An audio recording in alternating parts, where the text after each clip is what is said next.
Hi guys, welcome back to Victory Garden by Raine. I am Raine, and today we are here at Master's Touch.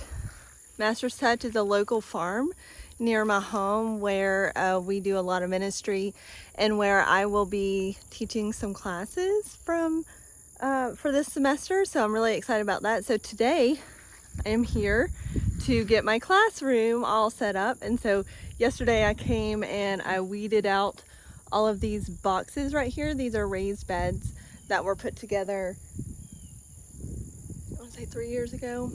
I'm not sure. Four? I don't know. I'll have to figure that out. But anyway, a couple of years ago, and we have planted them up for the summer, but now we're actually transitioning into fall planting. So I'm getting that ready. Angela, which is the coordinator over this garden and the programs here at the barn, is gonna come. She's on vacation this week, and so I am praying to get this done nice and tidy, ready for her so that we can come back and have a big planting day, which I'm really excited about. But so I'm just kind of tidying some stuff around, and I just wanted to show you kind of, we have little boxes on the side, and that is a little sneak peek of my veggie patch area that that's my classroom. That's what, so we're going to be teaching classes on how to do beginner gardening for littles. So I'm excited about that. That's a big prayer that's being answered, and an opportunity that I'm just cannot wait to see what God does with. But again, today I am here to get everything tidied up and ready. I brought all my tools right here if I need them. I'm not sure how far I'll get. I only have a few hours today. But inside this beautiful pavilion is a wisteria and then a little planting box that we put right here. And I had some of this sedum donated, and so I'm going to actually underplant. The goal today is to tame the wisteria beast and plant some of this beautiful sedum. So this was donated to us. This was a stock that a greenhouse was going out of business, and so they were retiring, and so they gifted it to us, and it sat at my house for a while. And so it's a little sad, but you know, once you connect it back to creation, it'll come back.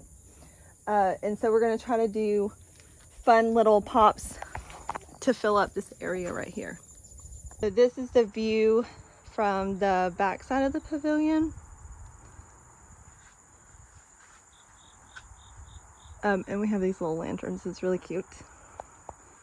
But so our focus is to tidy all this up and get it tamed. So here's real quick a shot of the front side of it.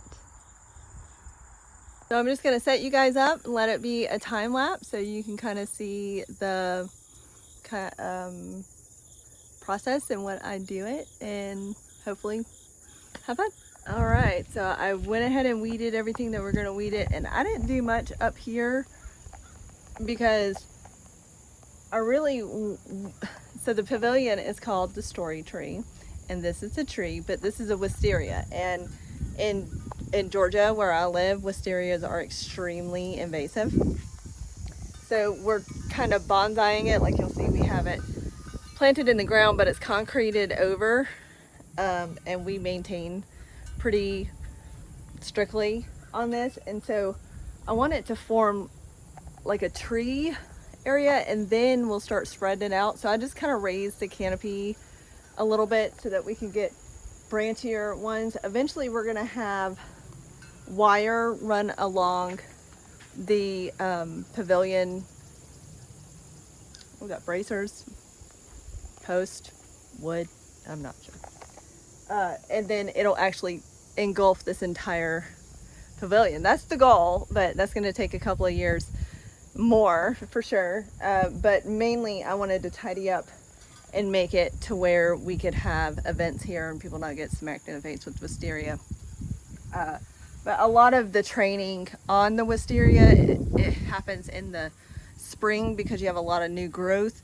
In the fall, we'll trim it down, you know, even more, because it is not fall. It's August 19th. Is that 20th? I'm not sure what today is, but it's late August. So we're not going to do a lot because we're very much still in our growing season. So once it goes into dormancy, then I'll really clean up the shape of the vines, and then we'll be able to train it really well. So that's exciting. And then down here, this is where we're going to be planting. I've got some things. This is the daylily, which at the time that we planted this, there was a lot of sun that came through here, and now it's kind of outgrown itself. So eventually I might pull that out, but I really like what it's doing right now, and it still blooms. So I love that. This is broken pottery, which we have a whole heart for broken pottery here. Some snapdragons, which I'm going to prune and fertilize. This is some calibrachoa or million bells. I'm gonna fertilize that and let that reflush. And then this is also some snapdragons right here. So these are staying, and I'm just gonna kind of tuck some things, some perennials in around it, which is gonna be the sedum that's right over there. So I'm gonna tidy up my mess, water pretty well, and then I'm going to go up. We've got dirt or soil up here behind the shed, which I'll take you up to get. I'm gonna go get that, and we'll bring back some soil and we'll get to planting. Okay, you guys are probably like, what in the world is she doing? So what I did is I chopped up these little vines into these tiny little, I don't know if you can see that. Sorry, I'm using a chair for my camera stand. But like I said, this is very, very invasive in Georgia. And as a responsible gardener working with non-native plants, I really want to make sure that I don't introduce into our local environment something that will kill our ecosystem that we have thriving here.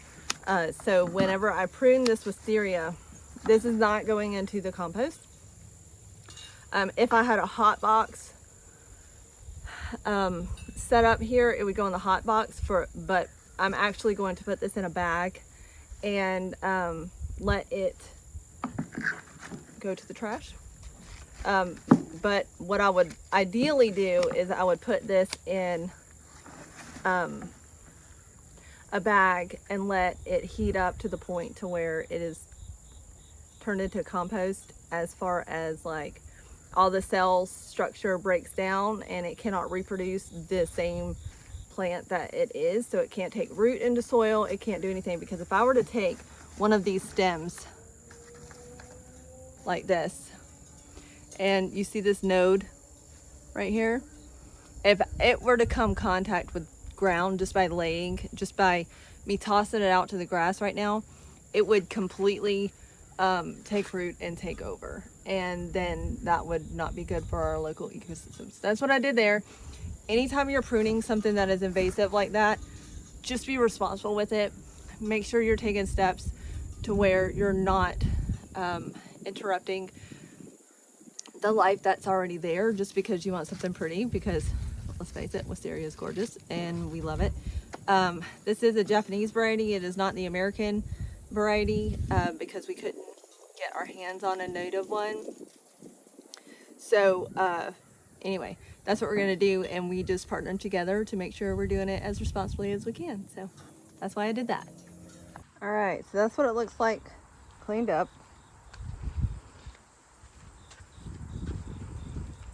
I kind of went fast there, but okay, so now I'm gonna go get my wheelbarrow, and it's over there at the barn, and hopefully it has some fertilizer in it from the animals, if you know what I mean. If not, I'll go to well, you can't see it from here, but I have over in this back corner, right around in there, there's a cold compost manure pile that I'm going to pull from. We're going to add soil to the top of the wisteria little area, and because it washed out and it sunk down, and so we're going to add natural compost, and then we're going to add soil and get to planting. All right, it did not have any of the things in it, but it did have cardboard in it. And since I kind of showed you a sneak peek, I'll go ahead and show you, look, yay, this is gonna be the veggie patch. I'm really excited about it. We're redesigning a lot of it. We had, you can kind of see these little spots right here. There was 1, 2, 3, 4, 5, 6. There were 6 4x4 beds here before, and we are in a flood zone. So you can see right up that hill, the water just comes whoosh, right through here. And so it was washing away the soil out of the beds that we had here, which is kind of, I know I'm swinging fast, sorry. It's kind of the deal that's happening right here, but we fixed that. And so now we're gonna fill them back up and do that whole thing. But anyway, these are they are 4x8. They're 4x8 beds, and they have these little ledge on it. See right here? So whenever I'm teaching, the students can sit right here and play in the dirt and do all the things, and I'm really excited about that. But we still have to position them. My husband came this morning and helped me move this one in the right position because I needed to know how to plant this. This is a chase tree. And anyway, we're gonna redo this whole situation. So this is kind of a before shot of the veggie patch at Master's Touch. So that's exciting. But anyway, let's get back to focus. I'm gonna run over here. I'm gonna get the shovel and my gloves. I'm gonna run over here to the cold compost and get a little bit of that. And then I'm gonna get some soil, and I'm running out of time. So I wanna try to do this quickly and get a project started and finished while I'm here. But we'll see how fast we go. And then I really need to get these beds watered, because when I weeded them, they kind of got shocked. So anyway, let's do this. Okay, so this compost is from the city that we brought in. Our local city has leaf mulch that breaks down, and it turns into compost, and we can go and get it for free. But our goal is, if you see those 2 humps in the back, that we will build our own compost system here, and I'm really excited about it. Okay, I completely forgot to get the dry manure, but that's because I got totally attacked by ants. Whew, got me. Phew. Okay, so I got way more soil than I needed while I was up there, because I know I'm going to come back and top off all these boxes. There's a total of 12 raised boxes around this pavilion. So I'm actually going to get my handy dandy little situation right here, and I'm going to go get a little thing of it. All right guys, I want to pause here for a second and talk about soil health. I'm not going to dive in real deep because I can get to be a really big nerd here, but this situation right here is very let's see, so this is an exact situation to where you need to really pay attention to the nutrients that are being poured into your soil, because they can't access it. This is concrete right here, or cement, one or the other, and so it's not getting nutrients leaching into the soil. So it is our job as a responsible steward of this little patch of land to make sure we pack in the nutrients as much as possible. Like the organic matter needs to be rebuilt back in here. The life in the soil needs to be activated. All of those things need to happen in order for the wisteria to live its best life, and for us to have a great little mixed bed down here. And so while this is nothing but a beautiful thing, we still need to make sure that it is functional and that it is honoring God and his creation. You know, so we just man-made all the way around it. So we need to just really pay attention to how nutrient dense we create this space, so that when we expect these plants to perform, they have the equipment in the soil life and all of the things to be able to perform in the best way possible. So I went and I'm on a farm, right? And that's the best place to be when you're trying to be a gardener. And we have, on this farm, we have rabbits and guinea pigs. And the rabbits have what's called cold manure, and that means that you can immediately add it to your soil without it having to go through the breakdown process. And so becomes available to the microbiology in the soil to be able to convert into food for the plant very quickly. So I went and got a mixture of hay, poo, and shavings. And so what this is going to do into the soil that is dry and barren and doesn't have a lot of life in it, is going to create an environment where life will automatically come.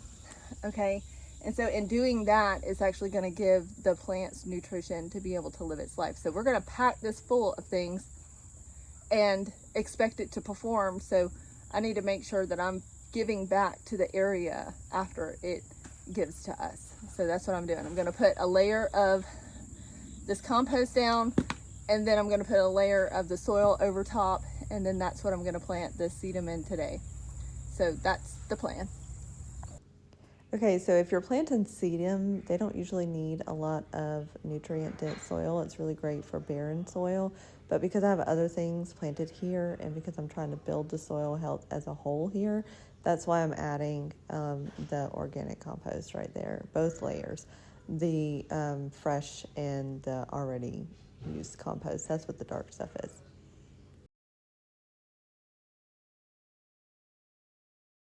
Whew, it's getting warm.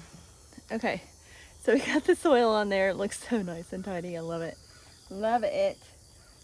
So I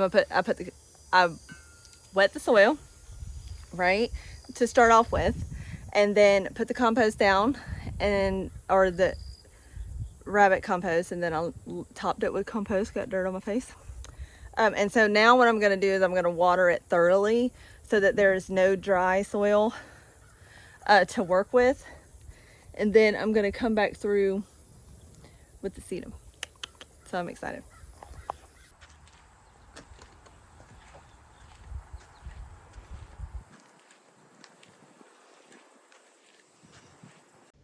Okay, watering the soil, this is such an important step. So if you guys are doing this, don't forget to do this. So it is time to add the sedum, and this is our choices. So we'll go through kind of and see. Some of them have tags, maybe not. Nope. Okay, they all have tags. So the one that I think I'm going to use the most is this one, which kind of looks yellow right now, but this is the true growth habit, the variegated green, not this yellow. This is very sun bleached, so that's my fault, but this is what it's called, sea urchin. And they're very, very pretty. They spread. And then this is called tornatum. And these have pink flowers. This will bloom yellow flowers, I think. It doesn't say. But I think it does. But the bloom is not your main focus. But this will be white flowers. This right here, I love this one. It's got that silver tone, and it's blue spruce because it looks just like a blue spruce pine.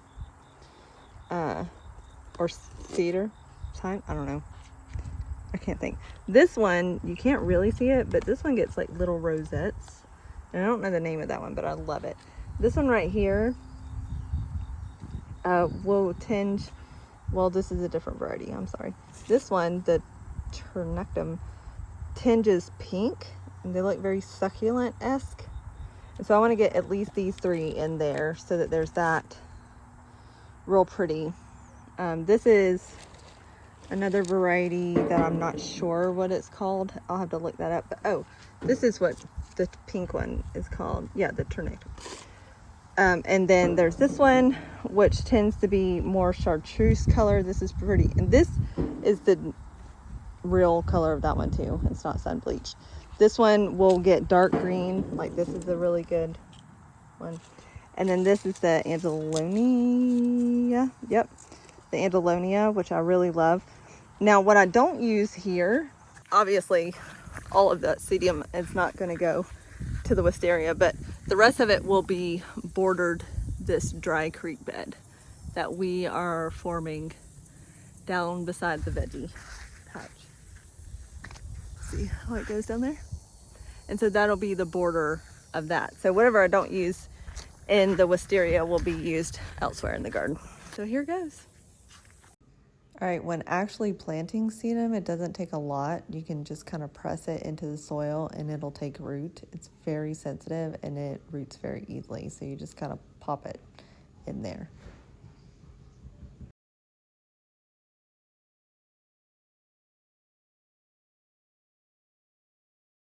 Start here with the calabacoa. I've got the sea urchin right here and there, so it kind of looks like it's fallen out of the basket or the pottery. This is that tornadum, and I'm hoping that it fills in right here and kind of cascades through, because sometimes calabacoa comes back for us and sometimes it doesn't. So it kind of depends, and I think that's a pretty mix right there.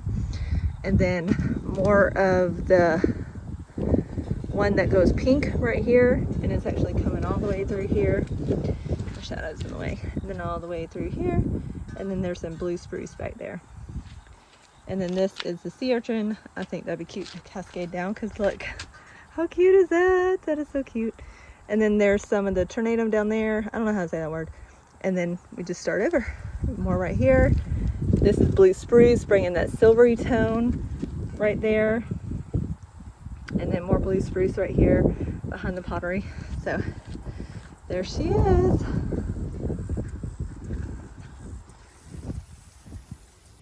Okay, editing Raine. I was sitting here editing the video, and I realized that I did not end it.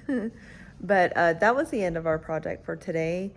But I did want to note that if you go through and you're looking at the sedum, it looks like it's hardly anything there, but it spreads very quickly. And I just really wanted to get it in the ground for an event that we have coming up at the end of September. And so I'm really excited about having that started, but it will fill in very quickly and it's going to be very beautiful. And the goal with that, sorry, my husband's doing the dishes, but the goal with that, putting the sedum in that spot is to have a perennial there, so that we don't have to continue to plant something. And it also helps with act as like a live mulch. So there's a lot of good reasons why we did that. But I wanted to say thank you so much for spending time with me and coming along to the farm with me as we start this journey. I'm really excited about it. So if you guys want to continue to help support what I'm doing at the barn, I'm going to put a link down below so that we can give you guys the opportunity to help link arms with us and maybe potentially add some donations to our goals, and that will help us go really far to be able to do what we have planned there. And I just want to say thank you. So please hit your like and subscribe button, because if you like what you saw today, I'd like for you to be able to see more, and I would like to be able to provide that for you. I'd like to know that you're here, so comment below if you have any questions or if you saw something that you liked. So I hope y'all have a blessed day, and thanks for coming and hanging out.